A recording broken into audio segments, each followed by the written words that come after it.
irmãos, boa noite a todos. Que a graça de Cristo possa reinar nas nossas vidas em mais um domingo, em mais um dia. Que a palavra do Senhor também possa nos ferir e também nos sarar mais uma vez e também para a sua glória. Hoje, o irmão Raimundo até me perguntou hoje mais cedo se eu continuaria expondo Esdras. Hoje pela noite não, nós iremos para João, capítulo de número 15, verso 1 ao verso de número 5. Convido os irmãos a abrirmos a Bíblia no quarto Evangelho, Evangelho de João, capítulo 15, verso de número 1 ao verso de número 5.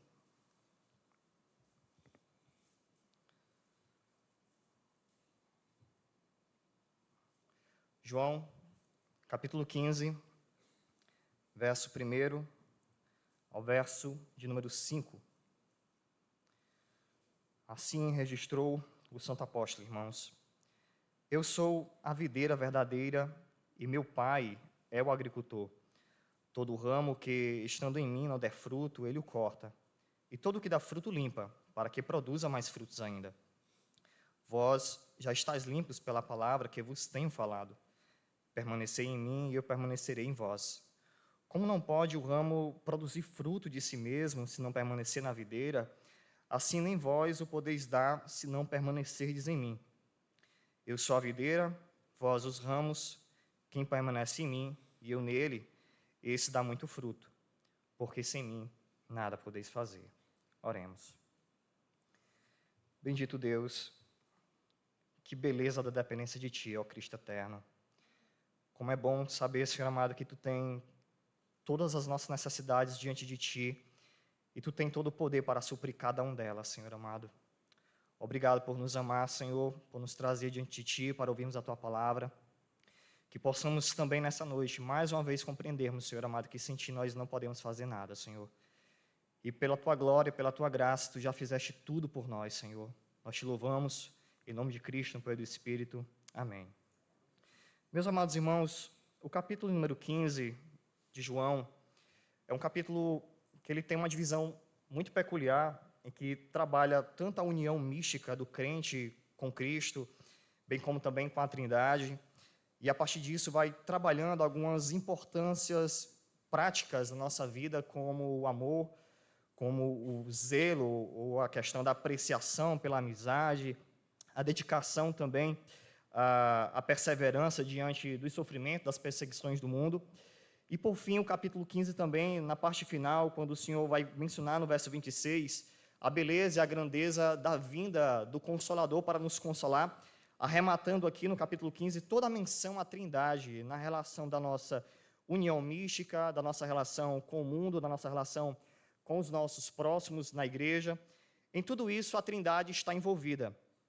Apesar de todo esse esboço que podemos perceber no capítulo 15, nessa noite eu queria me deter especificamente na beleza da união mística do crente com Cristo. Eu acho que esses 5 primeiros versos, eles trazem uma importância peculiar daquilo que nós temos cada vez mais pensarmos em nossa vida, sobre a beleza de estarmos unidos a Cristo, bem como o fato de Cristo também estar em nós. Quando nós olhamos para o capítulo 15 de João, nós encontramos esse capítulo dentro de uma seção muito peculiar, trabalhada por Cristo e principalmente por João, que antecede a crucificação de Cristo e no meio da ceia. Quando nós olhamos para Mateus, nós temos cerca de 24 versículos que trabalham a realidade da Santa Ceia. Quando nós olhamos o livro de Marcos, nós temos 14 versículos que trabalham a realidade da ceia. Quando olhamos para Lucas, nós temos 31 versículos trabalhando a realidade da Santa Ceia. Mas quando nós olhamos para João, João dedica o capítulo 13, o capítulo 14, o capítulo 15, o capítulo 16 e o capítulo 17, descortinando e nos aprofundando na beleza da realidade que foi essa última ceia. Nós temos aqui Cristo lavando os pés dos discípulos no capítulo 13, temos o Senhor prometendo a importância dele subir ao céu, preparar uma morada para nós. Não somente isso, mas enviar um outro Consolador, um outro Paracletos, um outro advogado que testemunharia no nosso coração. Nós temos o capítulo 15, aonde nós chegamos nessa noite e observamos a beleza de Cristo falar para os seus discípulos, dentro da Santa Ceia, a realidade de uma união que somente Ele poderia providenciar. Ao pensarmos nessa primeira fala de Cristo, ele se pontuar como a videira verdadeira e o Deus Todo-Poderoso como agricultor, nós observamos a partir disso que o tema central de toda a Escritura e também nesse capítulo está exatamente em Cristo ser a videira. O foco aqui não são os discípulos, que são os ramos, que foram anexados a essa videira, mas a videira em si, de onde flui toda a vida, de onde flui toda a plantação divina, de onde há verdade para a nossa vida no Filho de Deus. Ao olharmos para esse capítulo e vermos Cristo falando de ele ser a videira verdadeira, aqui também nós temos menções proféticas ou salmos que foram compostos e estão se cumprindo nesse momento.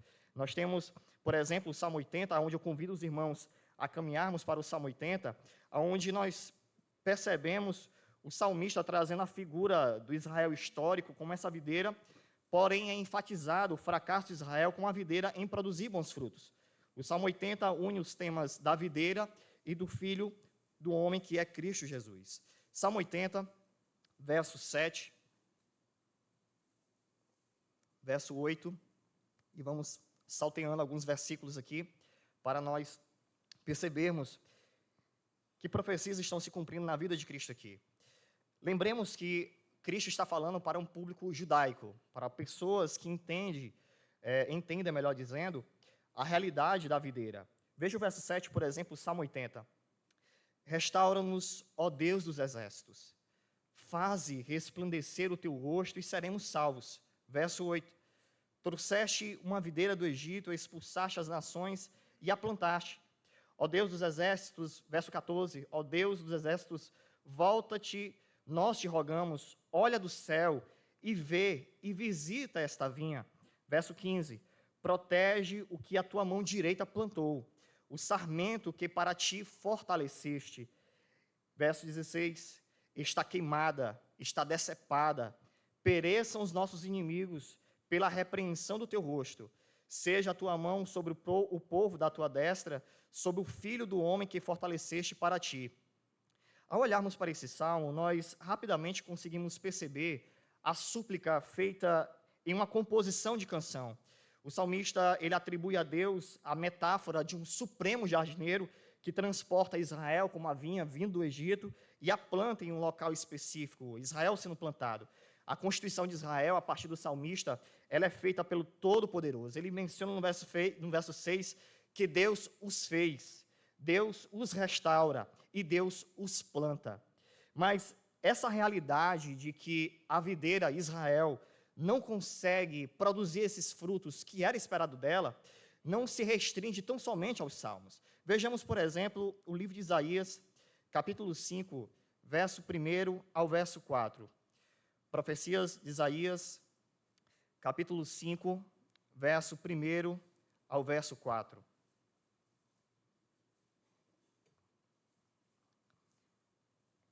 Isaías, capítulo 5, verso 1 ao verso 4. O profeta, irmãos, assim registrou: agora cantarei ao meu amado o cântico do meu amado, a respeito da sua vinha.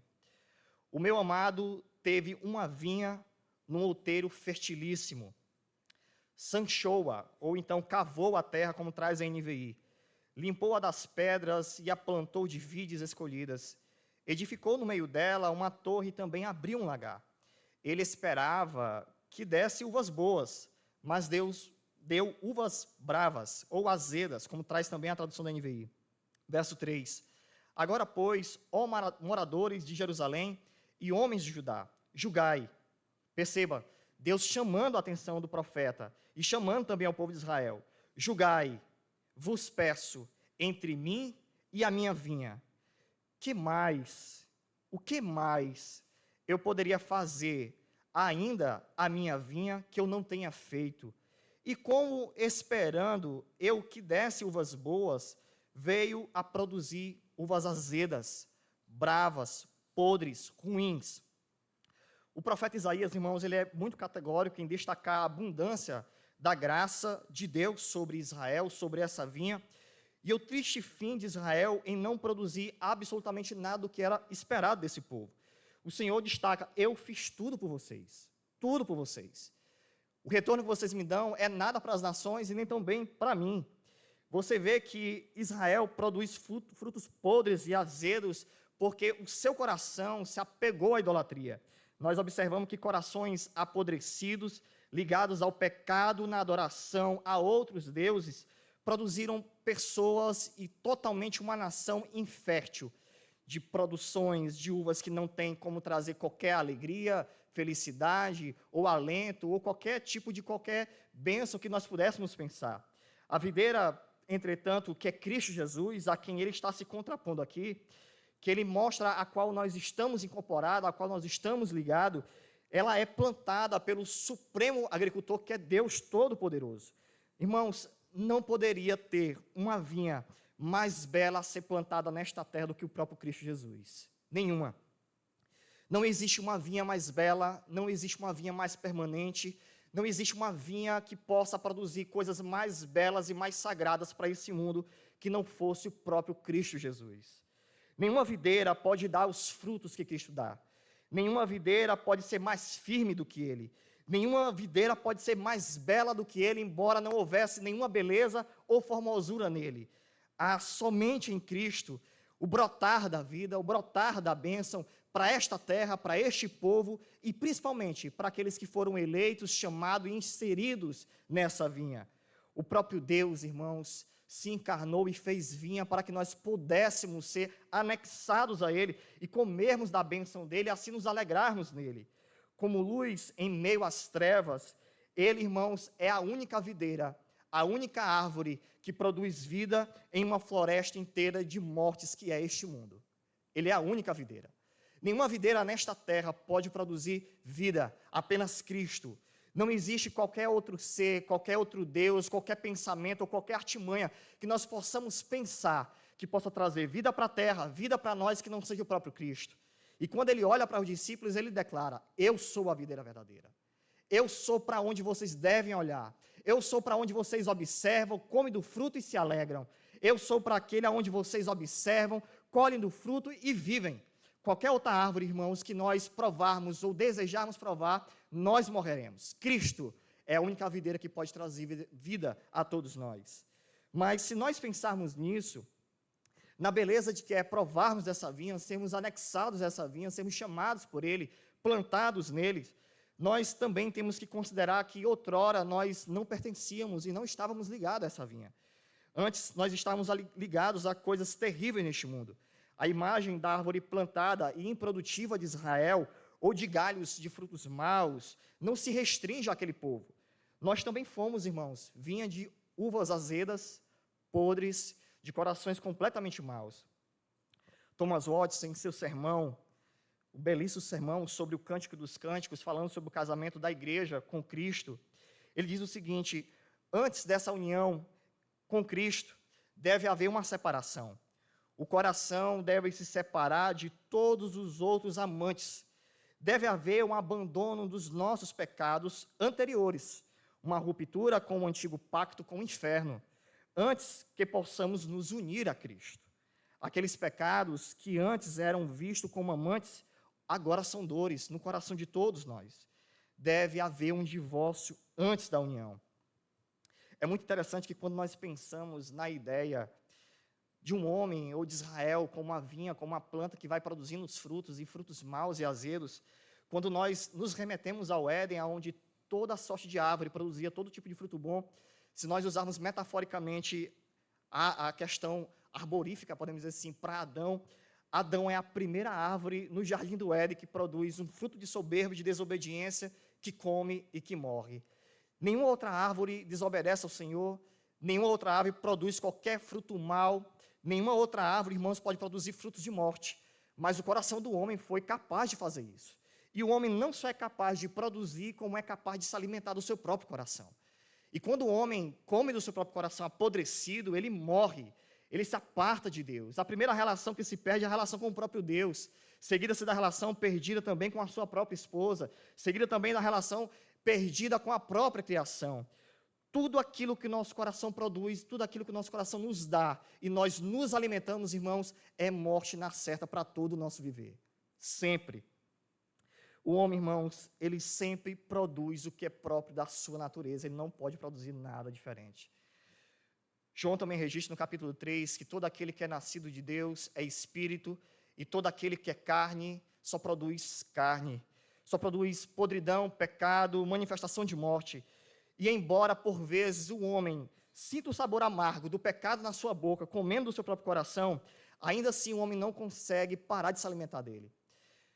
Essa semana eu estive lendo o devocional em Jó, e embora a gente por vezes não costume pegar as falas dos amigos de Jó, porque logo percebemos quando Cristo, Deus na verdade, repreende os amigos de Jó, mas havia muita verdade ali registrada na Sagrada Escritura, na graça comum. Ele faz, salvo o melhor juízo, ele diz que o homem, ele bebe desesperadamente do seu coração como o homem que bebe água no deserto. Desesperadamente. E isso só produz cada vez mais sede. Queria convidar os irmãos a irmos para Efésios, capítulo 2, verso 1 ao verso 3.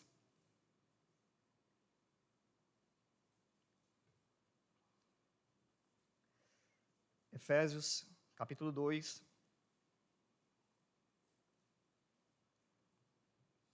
verso 1 ao verso 3. Note, irmãos, que ao passo que os crentes possuem Deus como o supremo agricultor, aqueles que ainda se encontram, ou como nós já tivemos outrora, enxertados na podre árvore do pecado, sempre terão 3 agricultores trabalhando nele, sempre. O mundo, o diabo e a sua própria carne. Ele atua, o diabo, neles frequentemente, para que os seus frutos de morte sempre continuem sendo produzidos. Sempre. É uma árvore completamente carregada. Efésios capítulo 2, verso 1 ao 3. Ele vos deu vida, estando vós, o quê? Mortos, enxertados na morte, nos vossos delitos e pecados, nos quais andaste outrora, segundo o quê? O curso deste mundo. Segundo o príncipe da potestade do ar, do espírito que agora atua nos filhos da desobediência, entre os quais também nós andamos outrora. Nós também estivemos lá. Nós estivemos lá, irmãos. Entre os quais também todos nós andamos outrora, segundo as inclinações da nossa carne, fazendo a vontade da carne e dos nossos próprios pensamentos. E éramos, por natureza, filhos da ira, como também os demais. Romanos capítulo 6, verso 19 ao verso 23. O apóstolo Paulo, ele ainda é mais rico no que tange a essa produção tão ruim causada no coração daqueles que ainda não foram regenerados. Romanos capítulo 6, verso 19 ao verso 23. Assim diz o apóstolo: falo como homem por causa da fraqueza da vossa carne, assim como ofereceste os vossos membros para a escravidão da impureza e da maldade para a maldade, assim ofereceis agora os vossos membros para servirem à justiça para a santificação. Porque quando éreis escravos do pecado, estavas isentos em relação à justiça. Aí vem agora a pergunta de Paulo. Veja só a imagem do plantio e da colheita. Naquele tempo, que resultado colhestes? Somente as coisas de que agora vos envergonhais, porque o fim delas é a morte. Agora, porém, libertados do pecado, transformados em servos de Deus, tendes o vosso fruto para a santificação, e por fim, a vida eterna, porque o salário do pecado é a morte. Paulo retrata aqui, irmãos, que o homem não regenerado, ele é uma árvore ou um galho carregado de frutos de vergonha e de morte. De vergonha e de morte. A pergunta de Paulo ela é muito incisiva e, por vezes, nós, como crentes, devemos repeti-las ao nosso coração. Naquele tempo, que resultado vocês escolheram? Que frutos vocês comeram quando vocês não foram regenerados? Frutos de vergonha, frutos de morte. É assim que são chamados os nossos atos, as nossas atitudes, a nossa vida antes de conhecermos a Cristo. Frutos de morte, frutos de pecado.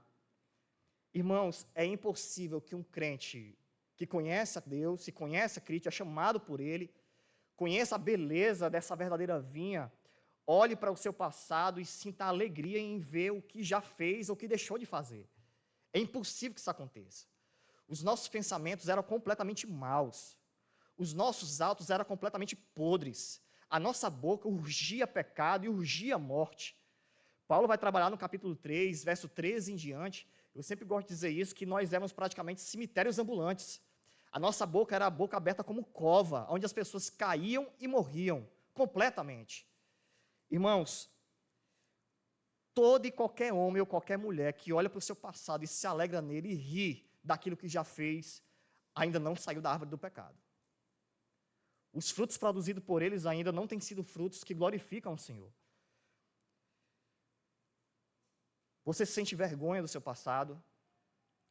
Você encontra alegria em contar práticas pecaminosas que você já executou um dia?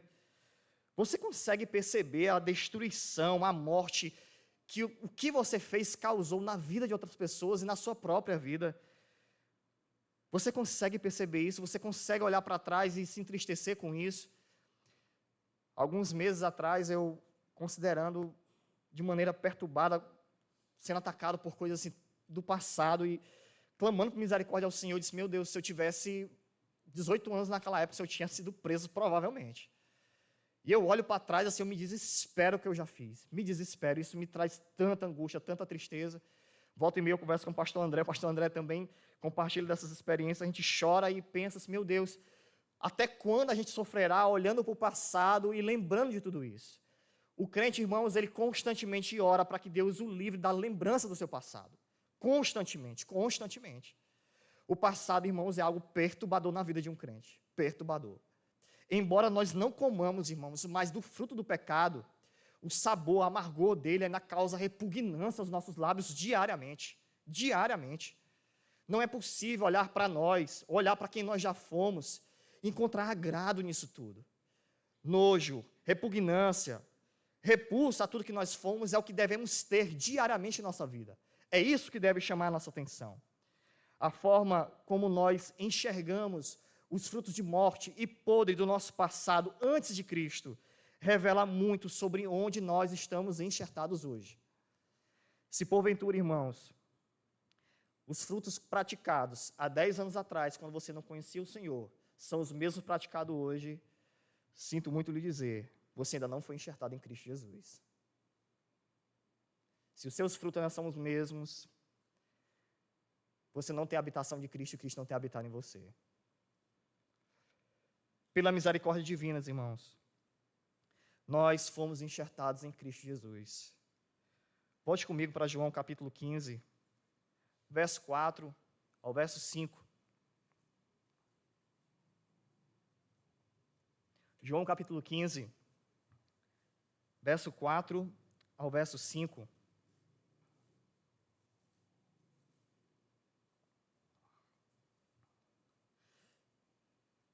Jesus vai continuar falando sobre a beleza de quem ele é, como videira, mas graciosamente agora ele estende a beleza dessa videira para os discípulos, dizendo que eles foram incorporados nele e que ele agora pertence a eles também. O verso 4 diz, permanecei em mim. Aqui já se parte do pressuposto que os discípulos já pertencem a Cristo. E aqui é uma conclamação, uma súplica de que eles permaneçam nele. E eu também permanecerei em vós. Como não pode o ramo produzir fruto de si mesmo, e de fato não podemos, se não permanecer na videira, assim nem vós o podeis dar, se não permanecerdes em mim. Eu sou a videira verdadeira e vós sois os ramos. Quem permanece em mim e eu nele, esse dá muito fruto. E aqui vem algo que esmaga o nosso coração, porque sem mim vocês não podem fazer nada. Nada, absolutamente nada. O Novo Testamento, principalmente Paulo, ele usa essas expressões intercambiáveis de nós estarmos unidos a Cristo, como temos em 2 Coríntios capítulo 5 e 17, que quem está em Cristo Jesus é nova criatura, como também diz que, pelo fato de termos sido salvos em Gálatas 3 e 20, Cristo agora está em nós. Então, essa habitação mútua de Deus em nós, de nós em Deus, ela parte de toda essa percepção que Cristo tem estabelecido em nós. E é muito belo nós percebermos que essa habitação mútua de nós em Cristo, Cristo em nós, ela não parte do nosso pensamento, ela não parte do nosso coração, mas ela parte do próprio ser divino de Deus, do próprio Cristo eterno. Ele diz: vocês não me escolheram, eu escolhi vocês. Vocês não me quiseram, eu os quis. Vocês não me amaram, eu os amei. Vocês não morreram por mim, eu morri por vocês. Essa beleza dessa dinâmica da soberania divina em sempre fazer as coisas partindo primeiro dele é algo que nos alenta, que nos traz calma, paciência e certeza de que nós não precisamos e nem poderíamos fazer nada, absolutamente nada. Ecoando esse ensinamento da eternidade que o Senhor nos chamou, de que o Senhor nos escolheu, nos arrebatou para si, Paulo diz em Efésios 1:4, que Deus em Cristo Jesus nos escolheu, nele, antes da fundação do mundo. Essa vinha, já produzida com seus frutos, irmãos, na eternidade, já tinha o nome de cada um de nós, sendo anexados a essa vinha. Desde toda a eternidade, o Senhor olhou para cada um de nós e nos escolheu, nos arrebanhou e nos fez povo seu. O homem em pecado, mesmo em seus melhores pensamentos, ele não deseja se unir a Jesus. Ao contrário, ele foge de sua luz e nutre o seu coração por um louco ódio por Cristo. Em João, capítulo 15, verso 24 ao 25, o Senhor olha para os discípulos e olha para o mundo e diz: eles me odeiam sem qualquer razão. Eles não me amam porque não tem razão para me amar, porque eles amam as obras das trevas. Então, quando nós olhamos para isso, irmãos, nós todos odiávamos o Senhor, éramos inimigos dele, até que o seu amor nos preenche, nos consola, nos arrebata, e essa loucura do pecado, ela é afastada de nós, e a partir disso nós conseguimos olhar para o Senhor e sermos anexados a Ele. E assim começamos a viver, entendendo que sem Ele nós não podemos mais fazer absolutamente nada. Enquanto em nossa arrogância nós sempre cogitamos que poderíamos fazer muitas coisas, quando nós conhecemos o Senhor, nós começamos a perceber que nós não podemos fazer nada.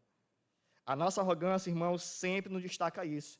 Foi isso lá no Jardim do Éden: eu posso viver sem o Senhor, eu posso comer do fruto. E assim nasce a loucura do homem.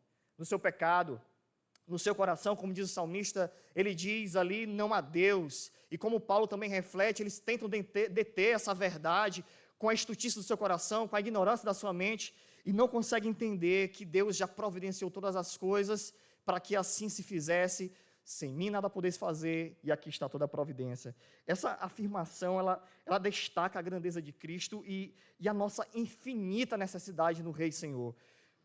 Essa frase, irmãos, ela sempre faz sentido, e só faz sentido para aquele que se vê pobre, miserável e carente de salvação, cansado e sobrecarregado pelo pecado, que ele corre para quem pode acolher e ser acolhido. James Smith, no século XIX, pregando um sermão sobre a união com Cristo, ele diz algo interessante ao refletir sobre esse texto. Ele diz: nossa profunda necessidade nos torna completamente adequados para Cristo, e sua infinita plenitude o torna completamente adequado para nós. É porque nós somos totalmente dependentes que nós podemos ter a Cristo. E é porque Cristo é todo pleno que nós podemos ter a Ele. Uma constante permanência, irmãos, em Cristo Jesus. Foi por esse motivo que Cristo urgiu com os discípulos: vocês precisam permanecer em mim, e eu permanecerei em vocês. Quando Paulo escreve sua carta aos Gálatas, eu queria convidar os irmãos a abrirmos em Gálatas, capítulo 1, verso 6 ao verso 7.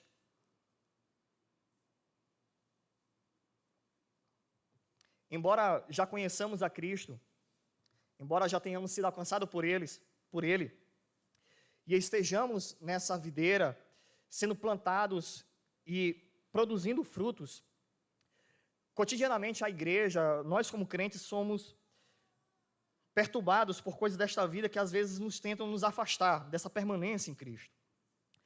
Gálatas capítulo 1, versos 6 ao 7, Paulo identificou exatamente essa quase perda da permanência, podemos dizer assim,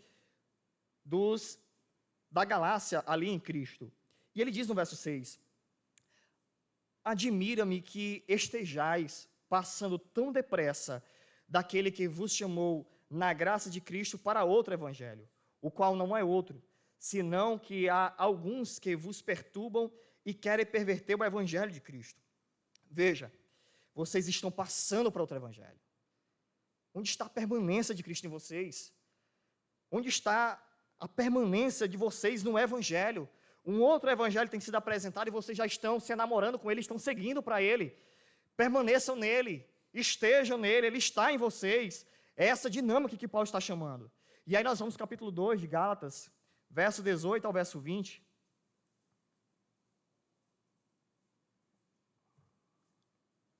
Gálatas capítulo 2, verso 18 ao verso 20. Ele, em outras palavras, diz exatamente o que Cristo quer dizer. Verso 18, porque se torno a edificar aquilo que destruí, a mim mesmo me constituo transgressor. Verso 19, porque eu, mediante a própria lei, morri para a lei a fim de viver para Deus. Aí vem a beleza do permanecer em Cristo e Cristo permanecer em nós. Eu estou crucificado com Cristo. Logo, já não sou eu quem vive, mas Cristo vive em mim. E esse viver que agora tenho na carne, eu vivo pela fé no Filho de Deus, que me amou e a si mesmo se entregou por mim. Irmãos, é por isso que nós lemos a santa palavra de Deus, para que nós possamos permanecer todos os dias em Cristo Jesus. É por isso que nós devemos orar todos os dias, para que nós possamos permanecer em Cristo Jesus. É por isso que nós nos reunimos nas quartas-feiras, no domingo pela manhã, no domingo à noite, para que a palavra nos faça permanecer em Cristo Jesus. Para que nenhum outro evangelho possa nos encantar, para que somente Cristo e Cristo crucificado possa ser aquele a quem nós possamos estar alicerçados, nós permanecendo nele e ele permanecendo em nós. O crente em sua particularidade, ou a igreja em sua coletividade, jamais crescerá por acréscimo externo, trazendo de fora qualquer tipo de vida. A vida do crente, irmãos, necessariamente jorra de dentro de Cristo, cotidianamente.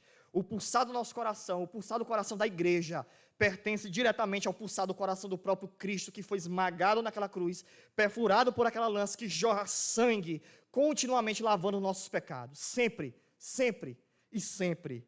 Cristo crucificado, vida nele, permanência nele, e ele em nós e nós nele. A doutrina da união com Cristo, ela é o tema central de toda a doutrina da salvação. Essa doutrina da união com Cristo, resgatada pelos reformadores, destaca a presença de Cristo em nós e nós em Cristo, e todas as fases da nossa vida cristã passam por essa união com Ele. Só Ele, irmãos, pode fazer algo a respeito da nossa própria salvação. Paulo ele é muito pródigo em trabalhar a união com Cristo. Em Cristo ele diz que tudo se cumpre. Regenerados em Cristo, pelo lavado do Espírito, já não somos mais os mesmos. Tito 3, capítulo 3, versos 5 ao 6. Justificado em Cristo pela obra da cruz, Deus já não vê nossa culpa, vê a perfeita obediência do Filho. Na santificação em Cristo, dia após dia, vamos sendo transformados de glória em glória, não na nossa própria imagem, mas na imagem de Cristo. E perseveramos não mais na nossa força, mas perseveramos em Cristo, por aquele que começou a boa obra em nós e é fiel para terminá-la. Um dia nós morreremos e ressuscitaremos, não por nós, não por nosso poder, mas em Cristo, que primeiro ressuscitou dentre os mortos. Na nossa glorificação, quando Ele se manifestar, nós também seremos glorificados com Ele, em Cristo, manifestados nos altos céus, junto com seus anjos, como Paulo registra em Colossenses 3 e 4. A beleza da união com Cristo, irmãos, ela vai desde a nossa regeneração até a nossa glorificação. Nenhum passo que nós damos dentro da nossa fé é dado fora de Cristo. Nenhum passo. Toda a nossa caminhada passa pela obra salvadora de Cristo Jesus. Sempre. A beleza da união com Cristo, irmãos, ela nos une a Ele mesmo, de uma vez por todas, e somos inseparáveis desse Cristo. Romanos capítulo 8, verso 35 ao 39, eu convido os irmãos a abrirmos. Romanos capítulo 8, verso 35 ao verso 39. Aqui é a nossa última referência.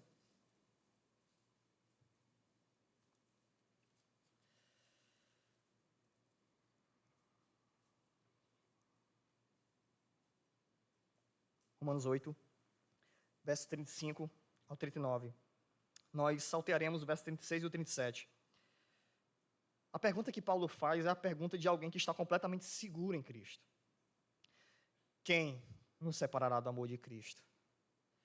Será tribulação, ou angústia, ou perseguição, ou fome, ou nudez, ou perigo, ou espada? Verso 38.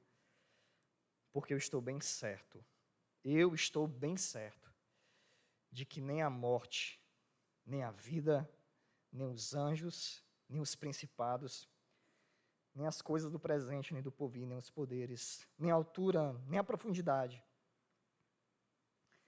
nem qualquer outra criatura poderá nos separar do amor de Deus, que está em Cristo Jesus. Eu me recordo de alguns anos atrás, sofri demais com a doutrina da salvação.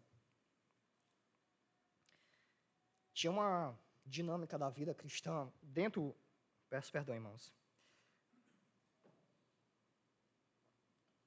dentro da realidade do arminianismo, do dispensacionalismo, dessa necessidade de nós sempre produzirmos a nossa salvação.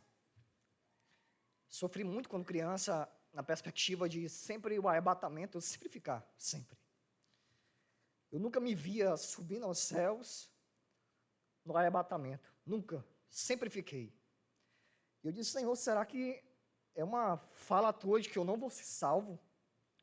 De que eu não terei parte contigo no céu? Isso me martelava, me machucava, e eu sempre acordava em desespero pela madrugada, Senhor, me salva, me salva.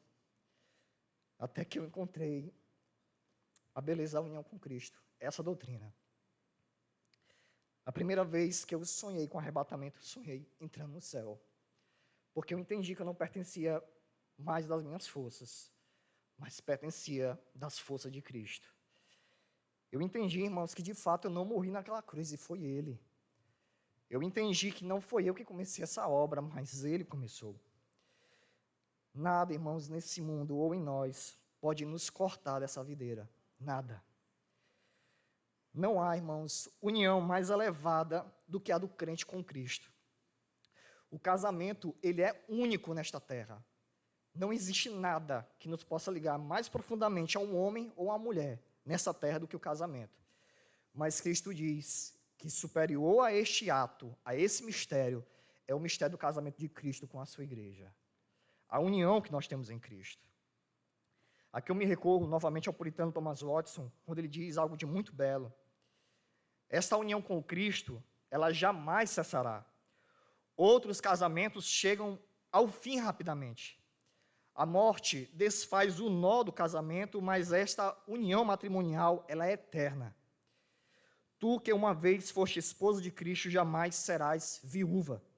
Eu te desposarei para sempre, diz Oséias 2,19. Em outras palavras, nosso casamento com Cristo começa onde outros casamentos terminam, que é a morte. Infelizmente, irmãos, nenhuma dessas verdades se aplica para aqueles que ainda não estão unidos a Cristo. Nenhum homem, nenhuma mulher goza dessa beleza, desse fruto da regeneração, da santificação, da justificação e tantos outros que a gente já mencionou aqui. E a pergunta que nos cabe nessa noite, de maneira tão urgente para todos nós, principalmente diante da ceia do Senhor nessa noite, onde você se encontra enxertado nessa ocasião? Onde, de fato, o seu coração está enxertado? Se ainda no pecado, se ainda na maldade? Que agricultor tem, de fato, trabalhado na sua vida? Se o Supremo Criador ou se o diabo ainda tem trabalhado nos seus galhos? Cristo, irmãos, é a única videira verdadeira.